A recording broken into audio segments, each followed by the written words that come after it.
Unclean Hands is the title of this story Ezekiel Kralin wrote. Email correspondence, June 12, 2023. Subject: This is going to blow your mind to the Oort cloud and back, Watson, so you'd best sit down first. Better yet, grab a vial of smelling salts and lie down upon the fainting couch before reading any further. Ready? Okie dokie. Hold your nose and take the plunge. It starts with this rather professional-looking large brown envelope that arrived in my snail mailbox today. It even says professional right on the label. See attachment. Is this another legal document? I first thought, but concluded probably not. Most likely some company asking for donations or promoting their services, perhaps a funeral business like I got once before several years back, that I may assure myself a proper and respectable exit from this current plane of existence and make them a tad wealthier in the process.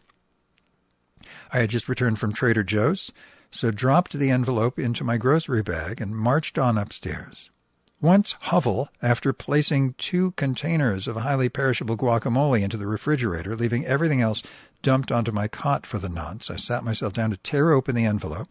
Within, I espied 16 impeccably printed pages on clean, stiff white paper, divided by staples into unequal portions. So I pulled the contents from their sleeve. Right on top was a 2-page document with summons in bold black letters staring back at me. My immediate impression was, what, I'm being sued again, this time by a blah-blah realty? But then I came to my senses. No, that can't be right. They know I'm judgment-proof, and besides, you can't sue someone twice for the same case. Here's page 1 of the summons, so you can see for yourself.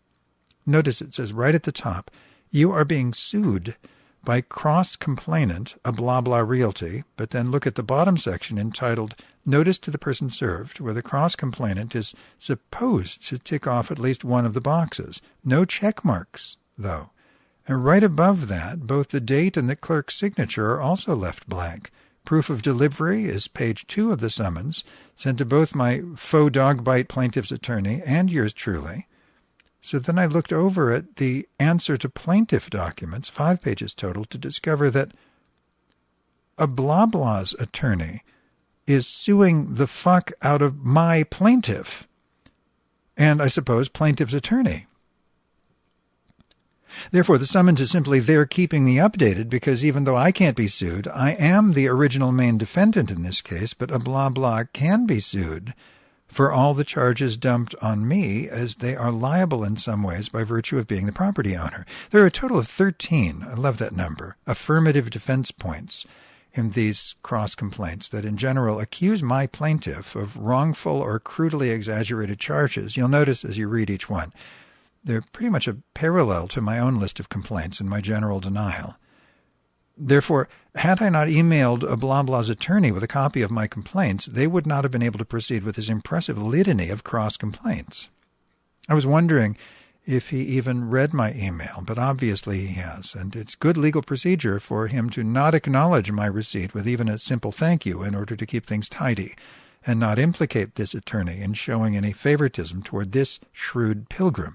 Strangely, though, I do not see a blah-blah's regular attorney named in the letterhead, by the way. I don't know why, but there you go. So here are the 5 pages of cross-complaints for your delectation, Watson, or just skip and read the highlights further below. The final page is a demand for a trial by jury.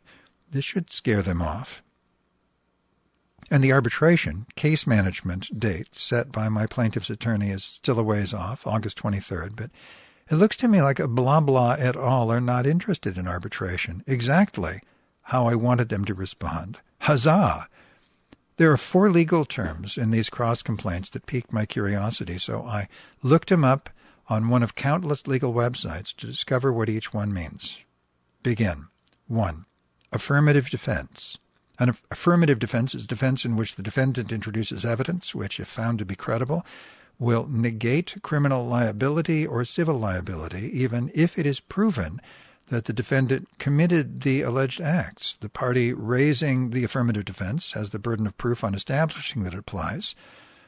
Raising an affirmative defense does not prevent a party from also raising other defenses. 2. Doctrine of unclean hands. The clean hands doctrine is the principle that a party's own inequitable misconduct precludes recovery based on equitable claims of defenses. The doctrine requires that a party act fairly in the matter for which they seek a remedy. A party who has violated an equitable principle, such as good faith, is described as having unclean hands. The clean hands doctrine is invoked when a party seeking equitable relief or claiming a defense based in equity has themselves violated a duty of good faith or has acted unconsciously in connection with the same subject matter out of which they claim a right to relief. 3. Doctrine of unclean, L-A-C-H-E-S, I don't know how to pronounce that. That doctrine is a legal defense that may be claimed in a civil matter which asserts that there has been an unreasonable delay in pursuing the claim, filing the lawsuit, which has prejudiced the defendant or prevents him from putting on a defense. The doctrine of L-A-C-H-E-S is an equitable defense that seeks to prevent a party from ambushing someone else by failing to make a legal claim in a timely manner. Because it is an equitable remedy, it is a form of estoppel. 4. Estopped. The purpose of estoppel is to hopefully prevent the wasting of court resources by stopping people from abusing the legal system by filing frivolous lawsuits. However, estoppel can also be considered controversial. This is because some see it as a way of preventing people from exercising what would have been considered their legal rights if they were involved in different circumstances. Anyone who wishes to assert an estoppel case must come to the court with clean hands. This means the person bringing the suit must not do so unethically or as an act of bad faith. This clean hands doctrine is typically stated as those who seek equity must do equity. To be continued.